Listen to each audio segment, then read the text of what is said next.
कल जम्मू कश्मीर के अंदर तैयारियां पूरी कर ली गई हैं। कल 8वें चरण का चुनाव होना है, वोटिंग होनी है, जिसको लेकर प्रचार प्रसार थम चुका है। डीडीसी चुनाव के आखिरी चरण का प्रचार प्रसार थम गया है, वार पलटवार देखने को मिला है। 8वें चरण की 26 सीटों पर ये मतदान होंगे। जो जानकारी इस वक्त हम आप तक पहुंचा रहे हैं, पिछले 7 चरणों में बम्पर वोटिंग जम्मू कश्मीर के अंदर दर्ज की गई है। साथ ही साथ आपको बता दें कि जिस तरीके से बीजेपी और गुपकार गठबंधन आमने सामने थी, हालांकि दावा ठोक रही हैं दोनों ही पार्टियां। गुपकार का अलायंस बना है। गुपकार ये कह रही कि लोगों को अब ये समझ में आ गया है कि बीजेपी कितना भला जम्मू कश्मीर का करेगी। हालांकि बीजेपी ये कह रही है कि अब लोग भाप गए हैं कि आखिर विकास जम्मू कश्मीर का कौन करेगा। और जो सुरक्षित माहौल में वोटिंग हो रही है और लोग घरों से निकल रहे हैं, वो कहीं ना कहीं इस बात को दर्शाता है कि लोग बदलाव चाहते हैं और लोग बदलाव की बयार जम्मू कश्मीर में खासकर चाहते हैं। 26 सीटों पर वोटिंग होनी है कल। इससे पहले की अगर बात करें तो 7 चरणों तक के मतदान हो चुके हैं और 8 चरण के मतदान अब कल होने हैं, यानी 19 दिसंबर आखिरी डेट है। 8वें चरण के मतदान की 22 तारीख को नतीजे आ जाएंगे, जब ये पता लग पाएगा कि जम्मू कश्मीर की जनता ने किस पर विश्वास जताया है, बीजेपी पर या फिर गुपकार गठबंधन पर। हालांकि मैदान में और भी अलग पार्टियां हैं। अपनी पार्टी का जब जिक्र करते हैं तो अपनी पार्टी भी मैदान में है और कहीं ना कहीं बखूबी कोशिश अपनी पार्टी की तरफ से भी की गई है मैदान में उतर कर कि लोग अपनी पार्टी पर भरोसा जता पाए। खैर, ये तो वक्त ही बता पाएगा 22 तारीख को कि आखिर कौन सी पार्टी पर लोगों ने भरोसा जताया है। क्योंकि डीडीसी इलेक्शन की अगर बात करते हैं तो डीडीसी इलेक्शन को लेकर सुरक्षित माहौल तैयार किया गया और जब जम्मू कश्मीर में उपराज्यपाल मनोज सिन्हा आए तभी कहीं ना कहीं इशारा मिल गया था कि उपराज्यपाल जिस तरीके से आए हैं उत्तर प्रदेश से, राजनीति में बड़े माहिर हैं और जम्मू कश्मीर में चुनाव हो सकते हैं। ऐसा हुआ ही और डीडीसी इलेक्शन के चुनाव हो रहे हैं। 8वें चरण का मतदान अब होना है 19 दिसंबर को। 8वें चरण का मतदान यानी कल होना है और सुरक्षित माहौल मिला जम्मू कश्मीर के अंदर चुनाव को करवाने के लिए। अब 22 तारीख को नतीजे आएंगे, जो जानकारी इस वक्त हम आप तक पहुंचा रहे हैं। हालांकि बात करें, ये वोटिंग 8वें चरण में हो रही है कि 26 सीटों के लिए होगी और 26 सीटों पर मतदान की प्रक्रिया रहेगी। आशा शर्माल फोन लाइन पर जुड़ रही हैं, तमाम जानकारी वो आप तक पहुंचाने की कोशिश करेंगी। आशा, जानकारी दीजिएगा, क्योंकि 7वें चरण तक के मतदान हो गए हैं, कल 8वें चरण है और 8वें चरण में कैसी स्थिति आपको देखने को मिलती है। हालांकि वार पलटवार जारी है, लेकिन क्या बदलाव के बयार की जो तस्वीरें हम देख रहे हैं, लोग घरों से निकल रहे हैं, क्या बदलाव की वाकई स्थिति जम्मू कश्मीर में बदलेगी और तस्वीर बदलती हुई नजर आएगी? देखिए हर्ष, अगर हम 7वें चरण की बात करें तो 57.22% वोटिंग आपने देखी है। उससे पहले भी जितने चरण हुए हैं ज्यादातर वोटिंग हुई है, क्योंकि साफ तौर पर अगर हम आम जनता की बात करें तो आम जनता सिर्फ और सिर्फ विकास चाहती है। विकास को मद्देनजर रखते हुए वोटिंग प्रक्रिया में भाग लिया जा रहा है।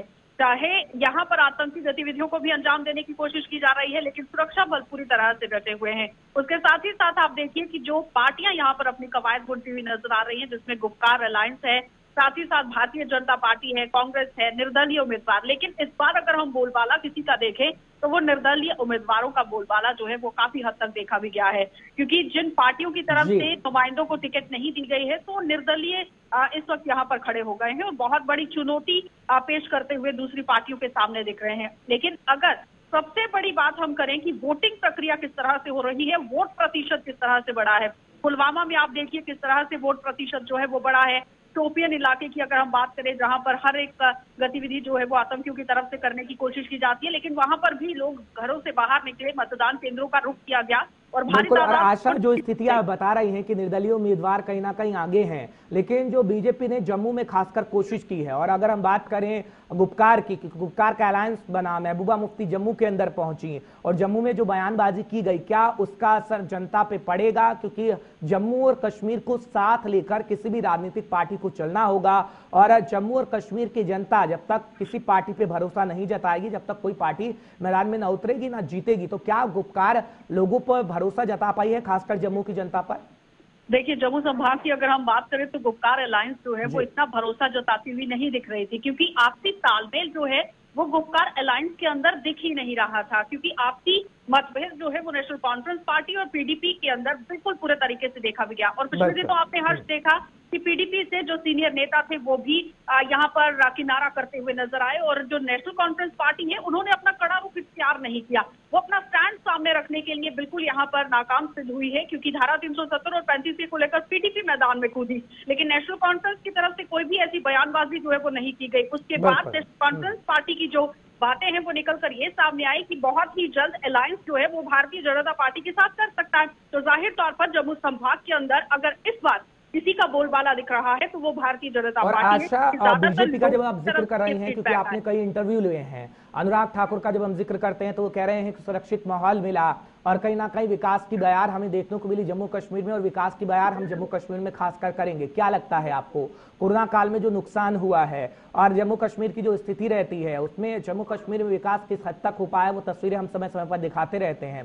क्या बीजेपी वाकई जो भरोसा करने को कह रही है जनता को, जनता भरोसा जताएगी और विकास देखने को मिलेगा? क्योंकि बीजेपी और पीडीपी का जो गठबंधन था वो टूट गया, पहले भरोसा जताया जा रहा था लेकिन वो टूटा, उसके बाद राज्यपाल उपराज्यपाल साहब आए हैं। क्या जनता बीजेपी पर भरोसा जता रही है जिस तरीके से अनुराग ठाकुर बोल रहे हैं? देखिए, अगर हम केंद्रीय वित्त राज्य मंत्री की बात करें तो उनका साफ तौर पर यहाँ पर कहना था कि पीडीपी पार्टी और नेशनल कॉन्फ्रेंस पार्टी जिस तरह से अपना एक अलायंस बनाकर सामने आई है, यानी कि एक महागठबंधन के तौर पर सामने आई है और आम जनता को बहलाने फुसलाने की कोशिश की जा रही है, जिसमें कहा जा रहा है कि धारा 370 और 35 को वापस लाया जाएगा। उन्होंने साफ तौर पर इसका खंडन कर दिया था। उन्होंने कहा कि धारा 370 और 35 से जा चुका वो कभी भी वापस नहीं आएगा। तो इसलिए आम जनता को सोच विचार करने की जरूरत है कि वो कौन सा नुमाइंदा चाहते हैं, क्या वो विकास चाहते हैं या फिर इस तरह से बरगलाए हुए नुमाइंदों के सामने ही काम करना चाहते हैं। तो जाहिर तौर पर उन्होंने परिवारवाद को लेकर भी निशाना साधा था कि जिस तरह से नेशनल कॉन्फ्रेंस पार्टी और पीडीपी पार्टी लगातार यहाँ पर अपनी कवायद जो है वो बुनती हुई नजर आई और कई सालों से एक आखिरी सवाल आपसे ये लेना चाहूंगा, क्योंकि सुरक्षित माहौल का बार बार जिक्र हो रहा है, क्या भविष्य में अब ऐसा कहा जाए विधानसभा चुनाव होंगे, क्योंकि लगातार हम ये जिक्र करना जरूरी है, सुरक्षित माहौल मिला है जम्मू कश्मीर को और वोटिंग की प्रक्रिया किस तरीके से हो रही है, लोग निकल रहे हैं और लोग कहीं ना कहीं जिस तरीके से भाग ले रहे हैं, लगता हुआ नजर आ रहा है कि आगे आने वाले दिनों में जम्मू कश्मीर में विधानसभा चुनाव होंगे। क्या सुरक्षित माहौल मिलेगा आगे आने वाले दिनों में भी, क्योंकि छुटपुट घटनाओं के अलावा कोई बड़ी घटना नहीं हुई है और चुनाव की प्रक्रिया बड़े अच्छे ढंग से हमें देखने को मिली?